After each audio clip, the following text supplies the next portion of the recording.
My name is Andrew. I'm in my 60s and I've seen a lot. I've witnessed quite a bit of weird and scary incidents. But I remember a night my logical brain still had no explanation for what I'd seen.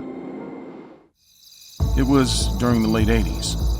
Lena and I were newly married, and I unexpectedly received mail from my Uncle Francis just before my 25th birthday. It was his property transfer paperwork and a small wooden cascade-looking box with a carefully preserved key inside, an old Victorian-style key. I don't need his disappearance to be explained anymore. He passed away. I barely recalled his face, but I felt grateful underneath. The property was on Hansley Road, Annapolis. Lena knew nothing, so she was excited for the off-the-cuff trip. When we finally arrived after the long journey, it was already nightfall. We were exhausted and annoyed by the intermittent rain. The lawyer handed over the house to us and left. We figured we wouldn't find any other services available that night, so we ate the food we had brought with us and we just went to bed. I dove deep into sleep in seconds after a long day and a hectic journey, but my subconscious kept waking me up. It felt like my ears and eyes were weirdly active. I felt like I could even hear a spider's footsteps, like I could see through the walls. I kept fidgeting all night, listening to people whispering and walking all over the house. Dozens of people were even roaming freely in this room, watching us sleeping, talking shit about us, giggling. I woke up in a cold sweat. Was I dreaming? I saw Lena was sleeping on the edge of the bed. Everything was dark and soggy outside. I took a quick shower. That night wasn't good to me. People in the dream felt so real that I could put my fingers on them, even in a crowd. Damn, those faces.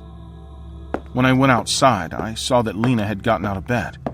She was standing by the large windows, looking outside after drawing back the curtains. I told her to get ready. We needed to buy a lot of stuff to stay there. I noticed a strip plaza while coming in, not too far away. Lena's not a quiet girl at all, but she didn't say a single word while sitting in the car. That surprised me, but I didn't make a big deal out of it either. After reaching the plaza, we bought a lot of food items and also some other necessary things. As we went to see the cashier, the shopkeeper suddenly asked when we had arrived. There weren't many people there, so all the customers were familiar faces. Since there wasn't a crowd, we were also eager to chat a little bit. I told him about our sudden arrival and where we were staying. Knowing this, his face turned pallid and distorted. "Do you know anything about that house?" he asked, and I nodded. I took note of Lena's inquiring eyes, which conveyed a lot. The shopkeeper began to exclaim, "There is a dark shadow of evil in that house. A man named Francis lived there a long time ago.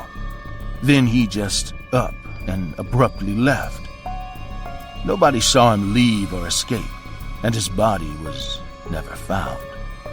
He simply disappeared.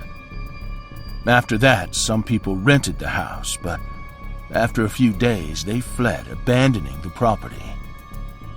Some people died in that house."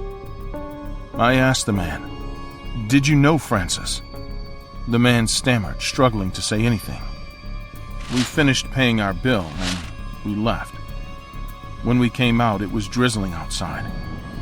We hurried back home. Hunger gnawed at my gut. Once I came to the front of our home, I forgot about my hunger. I spotted that the front door was wide open.